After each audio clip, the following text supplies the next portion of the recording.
Hello बच्चों, let's read the given question. The question says what is the electromagnetic radiation? So electromagnetic radiation की जब हम बात करें so we need to understand about the definition of it or what exactly do we mean by this electromagnetic radiation. So यहाँ पे हम देख सकते हैं कि दो terms are included, electric and magnetic.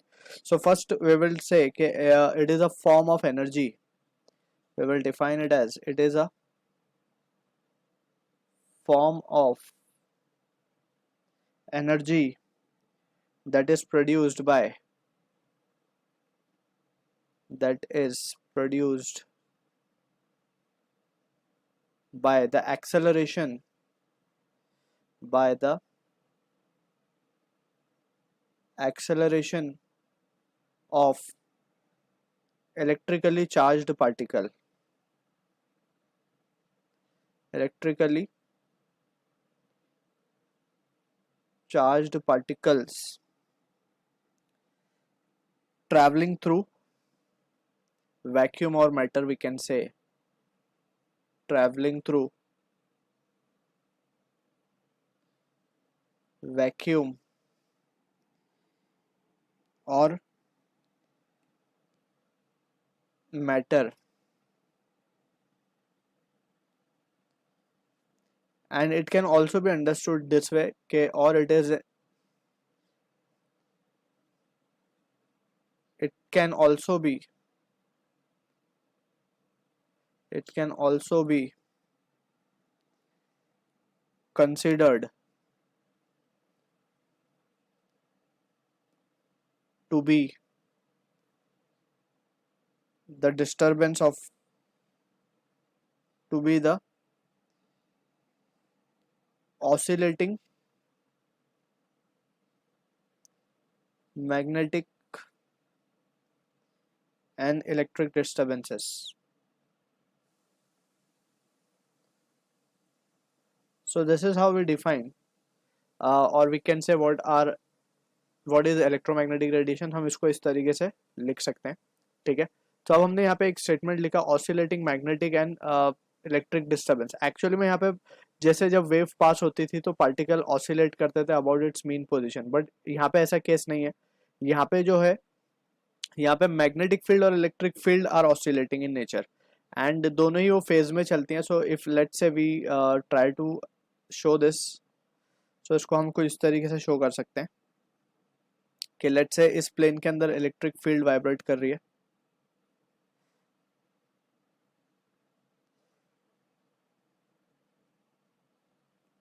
This is let's say electric field vector, ठीक. तो इसके परपेंडिकुलर प्लेन में we will show magnetic field vector. इसको हम डिफरेंट कलर से शो कर देंगे and both are in phase कुछ इस तरीके से.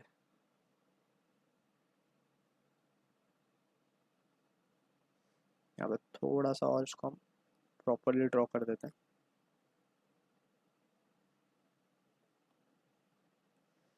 कुछ इस तरीके से ये है हमारी मैग्नेटिक फील्ड लाइंस या फिर मैग्नेटिक ऑसिलेशन बी बार, ठीक है. और वो है इलेक्ट्रिक वाइब्रेशन दैट इज ई बार, ठीक है. तो यहाँ पे हम देख सकते हैं इस तरीके का ऑसिलेशन होता है and this will be the propagation of wave propagation. इसे हम कहते हैं इलेक्ट्रोमैग्नेटिक रेडिएशन या फिर इलेक्ट्रोमैग्नेटिक वेव, ईएम वेव भी हम इसे कहते हैं, ठीक है. सो अगर हम इसमें बात करें जैसे हमने यहाँ पे डिफाइन किया कि it is a form of energy. So energy basically it is in the form of photons. Photon की एनर्जी होती है ये photon energy and it is given by the value h into nu, ठीक है. Where h is Planck constant, nu is the frequency. अब इसका spectrum भी we have already studied. Spectrum अलग अलग रेंज की फ्रीक्वेंसी होती है तो उसको अलग अलगली बाइफर्केटेड किया गया है. Spectrum of electro EM radiation हम लिख रहे हैं यहाँ पे जस्ट. उसमें अगर हम रेडिएशंस की स्पेक्ट्रम की बात करें सो फर्स्ट हम लिखते हैं radio waves, then come microwave, then come infrared ray, then come visible light, फिर आता है हमारा ultraviolet rays, then come X rays and finally we have gamma rays. अब यहाँ पे एक चीज हमें याद रखनी है, as we move towards right side, यहाँ पे वेवलेंथ जो है डिक्रीज होगी, and if wavelength is decreasing we can say energy will be increasing, energy increase होगी, या फिर हम यूँ कहें फ्रीक्वेंसी विल इंक्रीज, क्योंकि हम देख सकते हैं energy is directly proportional to frequency, and इसी फॉर्म को हम इस तरीके से भी लिख सकते हैं एच सी ओवर लैम्डा, या फिर हम देख सकते हैं energy is inversely proportional to lambda. So जिस तरीके से हम आगे बढ़ेंगे रेडियो वेव से गामा रेस की तरफ, सो वेवलेंथ कम होता जाएगा and energy will keep on increasing. So this is how we define the spectrum of electromagnetic radiation. So I hope you understood the solution. All the best.